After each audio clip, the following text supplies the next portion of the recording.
Greetings, dear ones. I'm Cryon of Magnetic Service. There are several layers here of consciousness that would react differently to this. Not the message, but the event. And one group will fold their arms, open their eyes and watch, and they will say, "This is a fraud. Cannot be. Doesn't fit into the box I was trained to believe is reality." And that is what they will perceive. And they walk out of the room. And that is the belief that they wish to have. And as they walk out, the same number of angels will walk out with them that walk out with the healer, because there is no judgment, dear one, of your perception. It is part of why you're here, to see whether or not you are able, willing, or ready to entertain the idea that inside you there is a piece of Creator. At a time when the earth is 80% positive that the afterlife exists in some form, it is an acknowledgement at the basic intuitive level that there is a soul. How the soul is made up, what it is involved in it, that is a mystery. But they know that when they die, there is more. The proof is elusive, for humans do not have a tendency to come back naturally. Oh, they'll come back, and they'll leave messages to their loved ones in dreams and signs, but not to the public. So when you are interviewing those who have lost a loved one, they'll say, "Yes, I feel him or her in my life. I saw this sign. Yes, I had a dream. All is well." And others will look at them, including psychologists, and say, "Well, that is normal for a grieving mind." And then it's up to you to decide whether it is real, is it not? Another level in this room is deciding whether this is real. Their box is not cemented, closed, or open. It is in that place where they are involved in, could it be that the message that I'm hearing is not from a human being, but from another process, perhaps even a system that is from the other side of the veil, a loving one, not in judgment, talking through the human on the stage. And then there are those who, as soon as I open my mouth, know where they are. A portal opens in the pineal of their brain, and through the human filters, it allows them to see the colors internally, sometimes externally. And again, the hand reaches through the veil and holds theirs for a few minutes. And they know that they are part of the creative source of the planet. They have done this many times before. They have sat and watched this. They have heard this. And they are tuned. The tuning that they have, and they've non-judgmental. Long ago, they have decided that there is a third language which speaks to them apart from the man in the chair. It gives them encouragement about who they are and why they're here, and promises that every single time that they want to, that hand will come through that place that they know is themselves.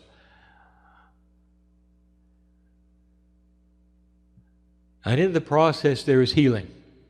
And in this room, there are those who have been healed. Not through the process of the hand holding, but in the process of empowerment.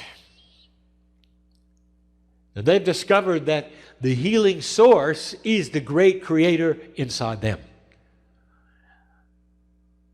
There are many humans in the room who are fine-tuning themselves to the central sun, that creative source, which is starting to enhance the very DNA in your body and make it more efficient. It is ready for it. It sounds very esoteric, but it's true. That humanity will now evolve spiritually, slowly, beginning with the old soul on the planet, and there are many of them in the room. And it happens at such a frequency that it is unsettling to normalcy. The old soul, by definition, is one who has been through what I would call the ringers of life. Life after life after life, dealing with the same issues as an old soul. Those around them who discard them because of what they believe. Even some who have been killed for what they believe. Some who have been cast away for what they believe. There are old souls walking around in this city who want what they know is possible, and that is to feel the love of God, and they would never be in a meeting like this. But they've found their place to sit and worship. And blessed are they who would find the love of God in any way and sit and enjoy what they know is real and true. There is no judgment. How you find it, dear ones. And all of those old souls are opening themselves to shift. And the shift will be in their spiritual evolvement, this lifetime and beyond. The door that is opening now is one that stays open for the next incarnation. Did you hear that? It stays open. This is the difference from the old to the new energy. In the old energy, old soul, every single time you arrive on the planet, you awakened and had to go through it again. And this time, what you do this life through these new years, past 2012, according to all the ancients, this time, you change the parameters of the Akash. You are shifting the DNA itself, and it's more than Akashic remembrance. It becomes Akashic inheritance. And the next time you find yourself on this planet, you will awaken to what you know now. And it will be intuitive to you. And by the time you are 11 and 12, you will know who you are. And even before that, your parents will be astonished, if not irritated, that you know who you are. And they will try to drag you to certain places of worship, and you will know better because you know who you are and you know what you want. And in this, there will be full remembrance, and you will pick up from where you were and continue this spiritual evolution. Do you know what it means to this planet to have that kind of Akashic working differently? It means that through 3 generations, perhaps even 4, but there will be peace on earth because the old soul will not allow it to be otherwise.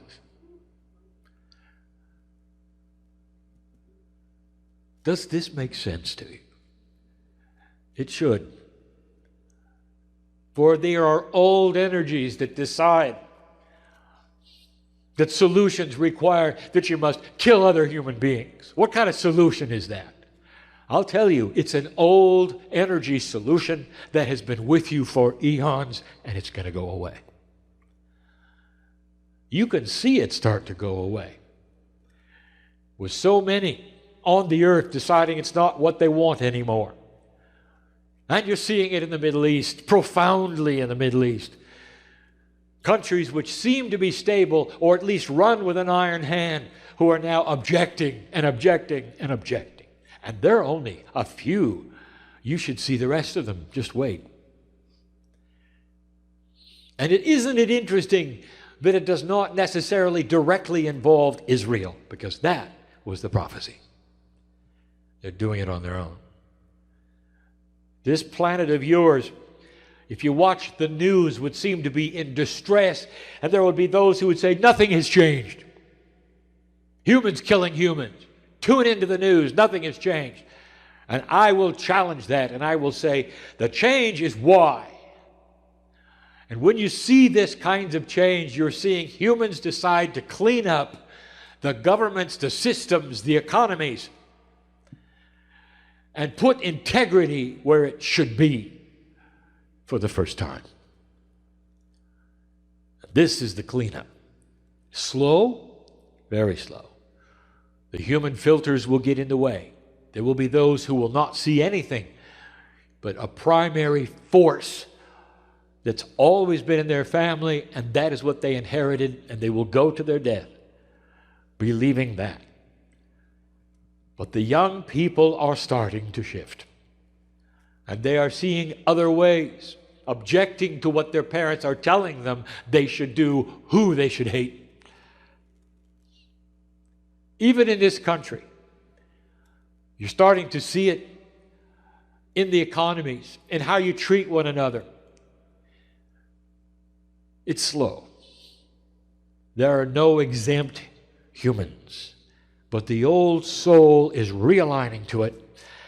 And as my partner says, it is a difficult year. The realignments create discomfort because they're out of normalcy. And there are those here in the room that say, I can hardly wait for 2014 and it gets back to normal. I have news for you. Normal is changing. All you're doing is aligning to a new normal. And the new normal has you vibrating higher, and now you know why you're not sleeping as well. It's hard to sleep when you're vibrating higher. You have to get used to it and adjust to it.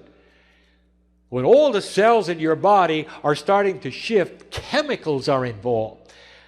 All the 3D machinations of how they interact with one another.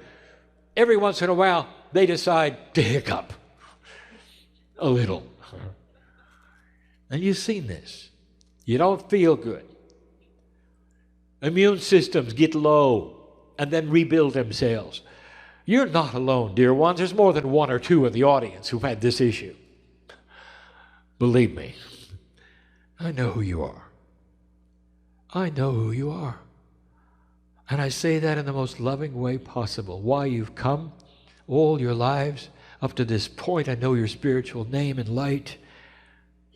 It's no wonder that we would like to meet each other like this. I'll be back. There'll be more. But until then, again, I remind you, things are not always as they seem. And so it is.